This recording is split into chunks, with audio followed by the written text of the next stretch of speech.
Welcome everybody to another World of Tanks replay. My name is Maxwell and this one is from the user Red Cobra 14 East. And he's driving the FV4202P on a standard battle on Overlord. The FV is now a tier 8 premium reward tank for the British. You got this one for completing the marathon mission. That was out last month. If you didn't pick one up, you probably missed your chance now. Fairly decent tier 8 medium tank as it is. Plays off a lot of strengths of the British mediums. Decent gun, high rate of fire, high penetration, low alpha damage. If we take a look, 226 and 230, which isn't too bad.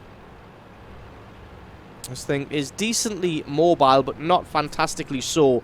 Its acceleration and agility are good, but its top speed leaves a little bit to be desired. Sixth Sense just pinging off here. Thinks it's somebody in front, but it's probably this T-37 from the left-hand side that's spotting him out there. Trying to advance forward. Looks like there isn't many tanks here for the enemy team. Red Cobra just setting himself up, trying to see if he can see over the top of this hill. Going to advance forward just a little bit more. There we go. Finds some enemy team finally. Finds a Super Pershing. Tries to put one through the top of his turret, but that one not quite accurate enough. Going to see if he can get that one through the turret neck. And he was indeed able to. If you can't hit the top of the turret consistently, going through the neck of the turret is a good place to shoot instead. Finds the rear armor of a T-37 that's trying to run away, so takes that shot instead. You can also go through the machine gun port on the front of the Super Pershing semi-consistently as well, if your gun's got enough penetration. Just having a speculative shot at that T-37 there, but that one didn't quite land. Looks like there's nobody to his right-hand side, because they've got people in that field. So it looks like Red Cobra's going to set himself up here, allow the tanks to his left in front of him to soak up the fire while he sits in the back here and tries to get shots on everybody. The trick here is going to be to only poke yourself out when a tank on the left-hand side, like this Type 59, pokes themselves out, so that they can distribute the fire between everybody. Jagdpanther has poked himself out as well. And this is a great position because all of these medium tanks here are presenting their front armor to the guys to his left, which means that he gets all of the side armor instead. Already done about 1300 damage, and with the 200 alpha damage gun, well, we'll say 230, I think it is, exactly. Then that isn't too bad so far. Going through the side of the Super Pershing's turret, so he's done a decent amount of damage, not quite able to eliminate any of these tanks yet. I'm going to go for the side of that Super Pershing instead, and that is a very nice kill. Now going to go through the side of that Super Pershing's turret and take him out as well. And it looks like this platoon of Super Pershings has not had a good time so far. Two of them dead already. It'll be interesting to see on the score screens how this Super Pershing platoon fared in the end. Again, going through the side of yet another Super Pershing, and that is a triplet, a hat-trick of Super Pershings to his name. 4 kills and 2000 damage, and that was very, very quick indeed. And this one is already looking like a foregone conclusion at 9 kills to 4 for the Allied team. Now going to move in on some of these tank destroyers.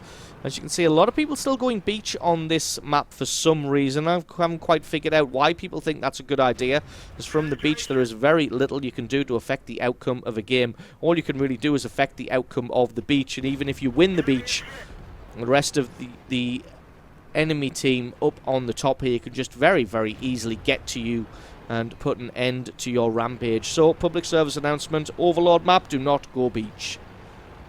As you can see, the enemy team has won the beach, but at the expense of the entire rest of the map. And that's just going to allow all of these medium tanks to come sweeping in and cut off the remaining tank destroyers and just take them out at their leisure. Red Cobra trying to put some distance between himself and these tank destroyers. Does find an SU. Not quite able to get the shot onto that. Going to look up towards the charioteer instead, but he falls. He's trying to put a decent amount of distance between himself and these tank destroyers. See if he can do some long-range damage.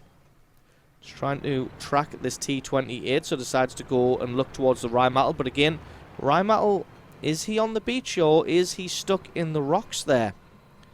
Not quite sure. Finds the back of this ISU, waits for his shot to be fully aimed, and then takes that one. ISU has a nice rock between himself and the FV of Red Cobra here, so going to switch his attention to this T28 instead. Getting some great shots through his side armor. Gets another one through the top as well, and this gun just seems to do damage consistently. Like I said, got a decent amount of penetration. It's not great for the tier, but it is good and very, very accurate, it would seem.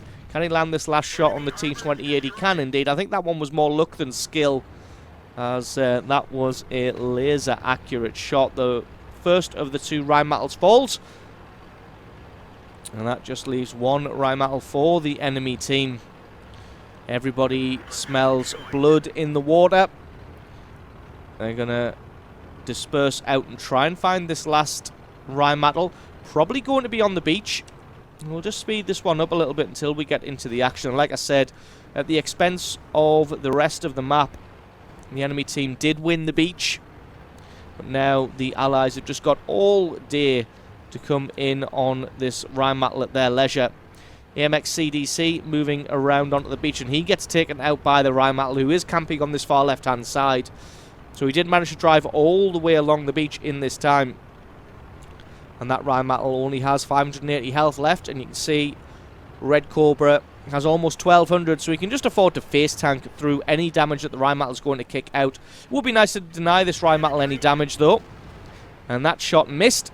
And I'm pretty sure, depending on the gun the Rheinmattel's got, yep, I'm pretty sure the Red Cobra is going to be able to have 2 shots before this Rheinmattel can fire again. I think the Rheinmattel knows it as well, and he's charging. Oh, he fires, but that one bounces, and he gets the hit, and he gets the kill, and that is the victory. So awesome game played there by Red Cobra, picking himself up over 4,000 damage, 6 kills, and really helping his team waltz home with that victory. So awesome replay from you. Thank you very much for sending that one in. Don't forget, guys, if you've got yourself a great replay, send that into replay@screenreality.com. Link for that is in the description. I have been Maxwell. This has been a World of Tanks replay, and I'll catch you guys next time.